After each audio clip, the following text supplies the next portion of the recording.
रात में रसोई का काम समेटकर सुप्रिया सोने के लिए कमरे में आई तो देखा उसके पति रोशन गहरी में सो रहे थे। उनके बगल में बेटी सालू सो रही थी। सुप्रिया ने सोने की कोशिश बहुत की, लेकिन नींद जैसे आंखों से कोसों दूर थी। फिर पति के चेहरे पर नजर टिकाए सुप्रिया उन्हीं के बारे में सोचती रही। डॉक्टर रोशन सिंह कितने सरल और उदार स्वभाव के हैं। इनके साथ विवाह हुए 6 माह बीत चुके हैं और इन 6 महीनों में वह अच्छी तरह से पहचान गई है। कितना प्यार और अपनापन के साथ उसे रखते हैं। उसे तो बस ऐसा लगता है जैसे एक ही झटके में किसी ने उसे दलदल से निकालकर किसी महफूज जगह पर लाकर खड़ा कर दिया है। उसका अतीत क्या है, इस बारे में कुछ भी जानने की डॉक्टर रोशन ने कोई जिज्ञासा जाहिर नहीं की और वह भी अभी कुछ कहा बता पाई है। लेकिन इसका मतलब यह भी नहीं कि वह उनको धोखे में रखना चाहती है। बस उन्होंने कभी पूछा नहीं, इसलिए उसने बताया नहीं। लेकिन जिस दिन उन्होंने उसके अतीत के बारे में कुछ जानने की इच्छा जताई तो वह कुछ भी छिपाएगी नहीं, सब कुछ सच सच बता देगी। इसी के साथ सुप्रिया का अतीत एक चलचित्र की तरह उसकी बंद आंखों में उभरने लगा। वह कहाँ कहाँ चली गई और फिर कैसे भटकते भटकते वह मुंबई की बार गर्ल से डॉक्टर रोशन की पत्नी बन गई। एक सफल घरेलू औरत का जीवन जी रही है। आज की सुप्रिया अतीत में मुंबई की एक बार गर्ल मोहिनी थी। बार बालाओं के काम पर कानूनन रोक लगाते ही मोहिनी ने समझ लिया था कि अब उसका मुंबई में रहकर कोई दूसरा काम करके अपना पेट भरना संभव नहीं है। मुंबई के एक छोर से दूसरे छोर तक जिधर भी जाएगी लोगों की पहचान से बाहर न होगी। अतः उसने मुंबई छोड़ देने का फैसला किया। गुजरात के सूरत जिले में उसकी सहेली सीमा रहती थी। उसने उसी के पास जाने का मन बनाया और एक दिन कुछ जरूरी कपड़े तथा बचा के रखी पूंजी लेकर सूरत के लिए गाड़ी पकड़ ली। सूरत पहुंचने से पहले ही मोहिनी ने सीमा के यहाँ जाने का अपना विचार बदल दिया, क्योंकि तार से गिरकर वह खजूर पर अटकना नहीं चाहती थी। सीमा भी सूरत में उसी तरह के धंधे से जुड़ी थी। मोहिनी के लिए सूरत बिल्कुल अजनबी व अपरिचित शहर था, जहाँ पर वह पुराने धंधे को छोड़कर नया जीवन शुरू करना चाहती थी। इसलिए शहर के मुख्य बाजार में स्थित होटल में एक कमरा किराए पर लिया और कुछ दिन वहीं रहना ठीक समझा, ताकि इस शहर को जान समझ सके। मोहिनी को सब कुछ अधिक समझ में नहीं आया तो कुकरी का 3 माह का कोर्स उसने ज्वाइन करे। इसी दौरान मोहिनी सरकारी अस्पताल से कुछ दूरी पर संप्रभात कॉलोनी में एक कमरा किराए पर लेकर रहने लगी। कोर्स सीखने के दौरान ही उसने अपने मन में दृढ़ता से तय कर लिया कि अब एक सभ्य परिवार में कुक का काम करती हुई वह अपना आगे का जीवन ईमानदारी के साथ व्यतीत करेगी। कुकरी की ट्रेनिंग के बाद मोहिनी को अधिक प्रतीक्षा नहीं करनी पड़ी। जल्दी ही उसे एक मनमाफिक विज्ञापन मिल गया और पता पूछती हुई वह सीधे वहां पहुंची। दरवाजे की घंटी बजाई तो घर की मालकिन वंदना ने द्वार खोला। मोहिनी ने अत्यंत शालीनता से नमस्कार करते हुए कहा, आंटी, अखबार में आपका विज्ञापन पढ़कर आई हूँ। मेरा नाम मोहिनी है। ठीक है, अंदर आओ। वंदना ने उसे अंदर बुलाकर इधर उधर की बातचीत की और अपने यहाँ काम पर रख लिया। अगले दिन से मोहिनी ने काम संभाल लिया। घर में कुल 3 सदस्य थे। घर के मालिक अशोक सिंह, उनकी पत्नी वंदना और इंजीनियरिंग की पढ़ाई कर रहा बेटा राज था। मोहिनी के हाथ का बना खाना सबको पसंद आता और घर के सदस्य जब तारीफ करते तो उसे लगता कि उसकी कुकरी की ट्रेनिंग सार्थक रही। दूसरी तरफ मोहिनी का मन हर समय भयभीत भी रहता था कि कहीं किसी हाव भाव से उसके नाचने गाने वाली होने का शक किसी को न हो जाए। यद्यपि इस मामले में वह बहुत सजग रहती, फिर भी 5-6 सालों तक उसी वातावरण में रहने से उसका अपने पर से विश्वास उठ गया था। एक दिन शाम के समय परिवार के तीनों सदस्य आपस में बातचीत कर रहे थे। मोहिनी रसोई में खाना बनाने के साथ साथ कोई गीत भी गुनगुना रही थी। कि राज की आवाज़ कानों में पड़ी, मोहिनी जी एक गिलास पानी दे जाना। गाने में मगन मोहिनी ने गिलास में पानी भरा और हाथ में लिए ही अटकती मटकती चाल से राज के पास पहुंची और उसके होठों से गिलास लगाते हुए बोली, पीजिए ना बाबूजी। राज अवाक सा बबली को देखता रह गया। वंदना और अशोक को भी उसका यह आचरण अच्छा न लगा, पर वो चुप रह गए। अचानक मोहिनी जैसे सोते से जागी हो और नजरें नीची करके झेपती हुई वहां से हट गई। बाद में उसने अपनी इस गलती के लिए वंदना से माफी मांग ली थी। आगे सब कुछ सामान्य रूप से चलता रहा। मोहिनी को काम करते हुए लगभग 2 माह बीत चुके थे। एक दिन शाम को वंदना क्लब जाने के लिए तैयार हो रही थी कि पति अशोक भी ऑफिस से आ गए। वंदना ने मोहिनी से चाय बनाने को कहा और अशोक से बोली, मुझे क्लब जाना है और घर में कोई सब्जी नहीं है, तुम ला देना। अभी तो मुझे जाना है। हाँ, 1 घंटे बाद जब वापस आऊँगा तो उधर से ही सब्जी ले आता आऊँगा। अशोक बोले, लेकिन सब्जी तो इसी समय के लिए चाहिए। वंदना बोली, ऐसा कीजिए, मोहिनी को अपने साथ लेते जाइए और सब्जी खरीद कर इसे ही दे दीजिएगा, यह लेती आएगी।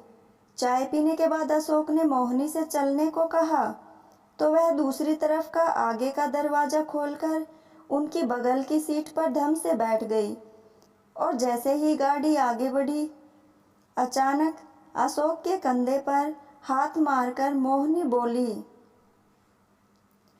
अपन को एक सिगरेट चाहिए। क्या? अशोक चौंक से गए। यह कैसी लड़की है?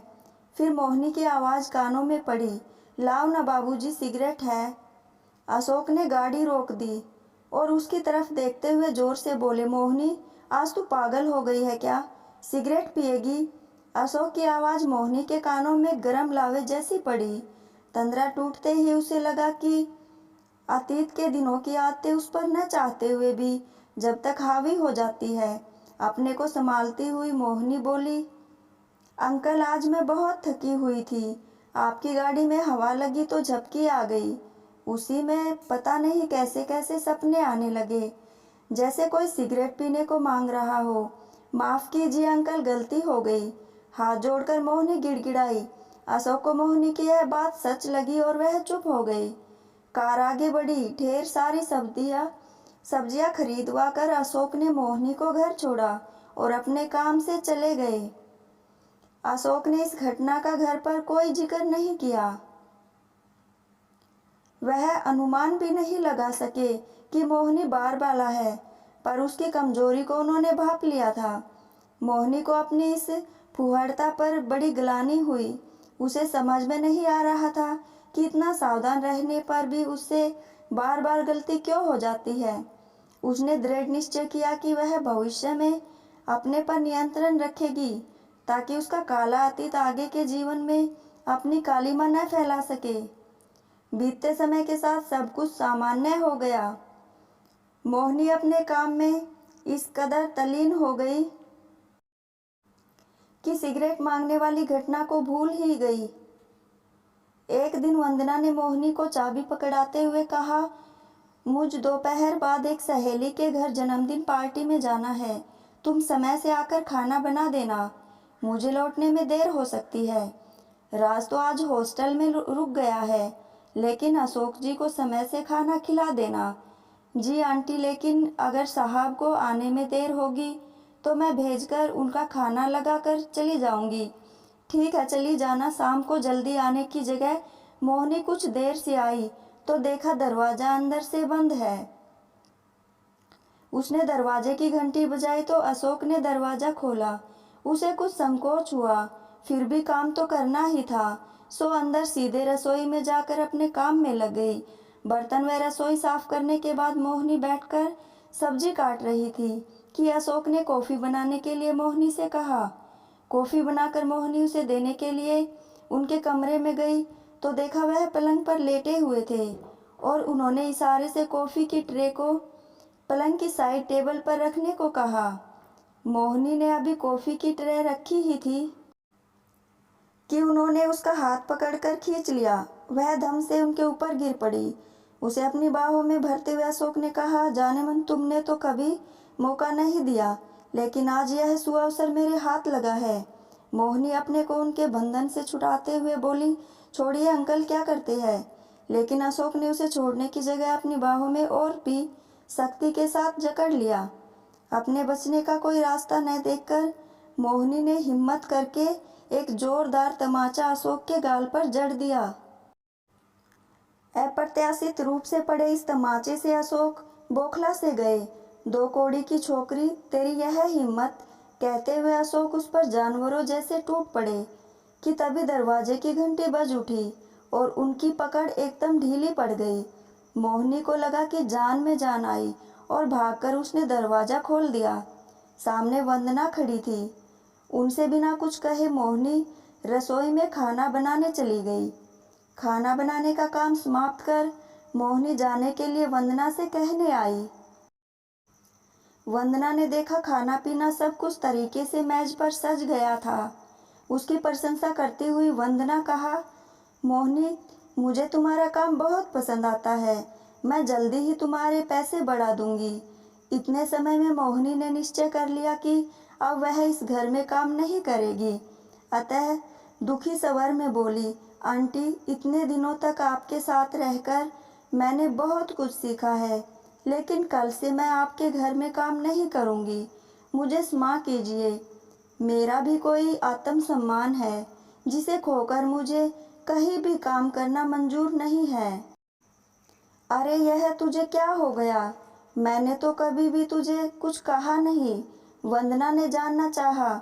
आपने तो कभी कुछ नहीं कहा आंटी, पर मैं रुक गई। मोहिनी अब वंदना का माथा ठनका। वह सीधे अशोक के कमरे में पहुंची और बोली, आज आपने मोहिनी को क्या कह दिया कि वह काम छोड़कर जाने को तैयार है?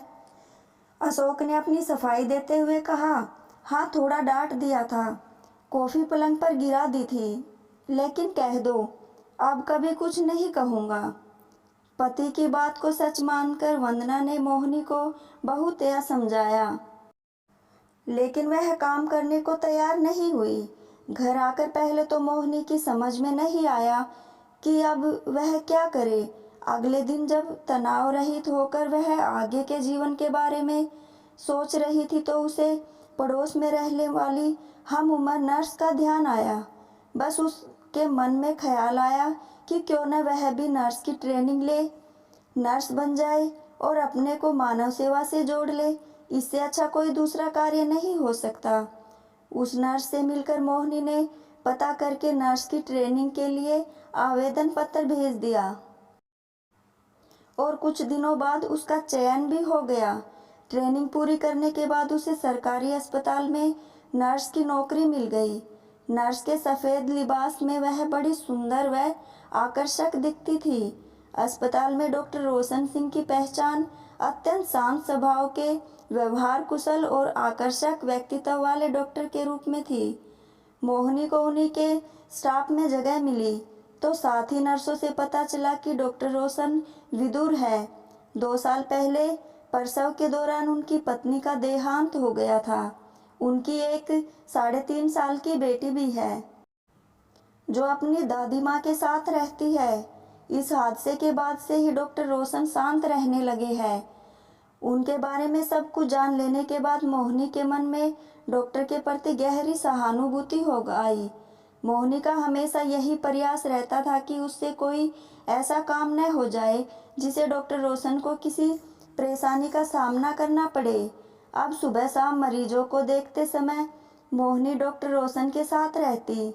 इस तरह साथ रहने से वह डॉक्टर रोशन के स्वभाव को अच्छी तरह से समझ गई थी और मन ही मन उनको चाहने भी लगी थी।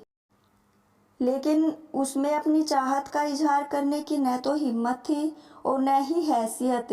वह जब कभी डॉक्टर को लेकर अपने सुंदर भविष्य के बारे में सोचती तो उसका अतीत उसके वर्तमान और भविष्य पर काले बादल बन छाने लगता और वह हताश सी हो जाती। एक दिन डॉक्टर रोशन ने उसे अपने कमरे में बुलाया तो वह सहम गई। लगा शायद किसी मरीज ने उसकी कोई शिकायत की है। जब वह डरी सहमी डॉक्टर के कमरे में दाखिल हुई तो वहाँ कोई नहीं था। डॉक्टर रोशन ने बेहद गंभीरता के साथ उसे कुर्सी पर बैठने का इशारा किया। वह पहले तो हिचकिचा गई, पर डॉक्टर के दोबारा आग्रह करने पर बैठ गई। कुछ इधर उधर की बातें करने के बाद रोशन ने स्पष्ट शब्दों में पूछा, मिस मोहिनी, आपके परिवार में कौन कौन है? सर, मैं अकेली हूँ। नौकरी क्यों करती हो? घर में क्या? इतना कहते कहते डॉक्टर रोशन रुक गए। जी, आर्थिक ढंग से मैं बहुत कमज़ोर हूँ। डॉक्टर के सवाल का कुछ और जवाब समझ में नहीं आया तो मोहिनी ने यही कह दिया। डॉक्टर रोशन बेझिझक बोले, मोहिनी जी, आपको मेरी बात बुरी लगे तो महसूस न करना। दरअसल मैं आपको दो कारणों से पसंद करता हूँ। एक तो आप मुझे सीधी सरल स्वभाव की लड़की लगती हो। दूसरे, मैं अपनी बेटी के लिए आप जैसी माँ के आंचल की छाँव चाहता हूँ। क्या आप मेरा साथ देने को तैयार है? मोहिनी ने नजरें उठाकर डॉक्टर रोशन की तरफ देखा और फिर शर्म से उसकी पलकें झुक गई। उसे लगा जैसे मुंह मांगी मुराद मिल गई, लेकिन सामने वह खामोश ही रही। उसे चुप देखकर डॉक्टर रोशन ने फिर कहा, मैं आप पर दबाव नहीं डालना चाहता, बल्कि आपकी इच्छा पर ही मेरा प्रस्ताव निर्भर करता है। सोचकर बताइएगा। मोहिनी को लगा कहीं उसके मौन का डॉक्टर रोशन गलत अर्थ न लगा ले, इसलिए संकोच भरे स्वर में बोली, आप जैसे सर्वगुण संपन्न इंसान के प्रस्ताव को स्वीकार करने के लिए मुझे सोचना क्या है? लेकिन मेरा अपना कोई नहीं है, मैं अकेली हूँ। मोहिनी का हाथ अपने हाथ में लेकर अत्यंत सहज भाव से डॉक्टर रोशन बोले, कोई बात नहीं, हम कोर्ट मैरिज कर लेंगे। मोहिनी अधिक बोल न सकी, बस कृतज्ञ आंखों से डॉक्टर रोशन की तरफ देखकर अपनी मौन स्वीकृति दी। विवाह से पहले रोशन ने मोहिनी को अपनी माँ से मिलवाना जरूरी समझा। बेटे की पसंद की माँ ने सराहना की। मोहिनी से कोर्ट मैरिज के बाद डॉक्टर रोशन ने एक शानदार रिसेप्शन का आयोजन किया, जिसमें उनके सभी रिश्तेदार, पड़ोसी, दोस्त तथा अस्पताल के सभी डॉक्टर, नर्स व कर्मचारी शामिल हुए। हाँ, रिसेप्शन के निमंत्रण पत्र पर डॉक्टर रोशन सिंह ने मोहिनी का नाम बदलकर अपनी दिवंगत पत्नी के नाम पर सुप्रिया रख दिया था। उन्होंने मोहिनी से कहा था, मैं चाहता हूँ कि तुमको मोहिनी के स्थान पर सुप्रिया नाम से पुकारूं। तुमको कोई आपत्ति तो न होगी? मोहिनी उनकी आकांक्षा को पूरा सम्मान देना चाहती थी, इसलिए सहज भाव से बोली, आप जैसा चाहते हैं, मुझे सब स्वीकार है। आपकी सुप्रिया बनकर आपकी पीड़ा को कम कर सकूं और सालू को अपनी ममता के आंचल में पूरा प्यार दे सकूं। इसके बढ़कर मेरे लिए और क्या हो सकता है? इस तरह वह मोहिनी से सुप्रिया बन गई। अचानक सालू के रोने की आवाज़ सुनकर बबली की तंद्रा टूटी और वह उठकर बैठ गई। सुबह हो गई थी। रोशन अभी सो रहे थे। सालू को थपकी देकर मोहिनी ने चुप कराया और उसके लिए दूध की बोतल तैयार करने किचन की तरफ बढ़ गई। रोशन की सहृदयता और बड़प्पन के चलते आज सचमुच सम्मान के साथ जीने की उसकी तमन्ना सपन साकार हो गई और वह अपनी मंजिल पाने में सफल हो गई। हेलो दोस्तों, अगर आपको कहानी पसंद आई हो तो चैनल को सब्सक्राइब ज़रूर कर लें। धन्यवाद दोस्तों।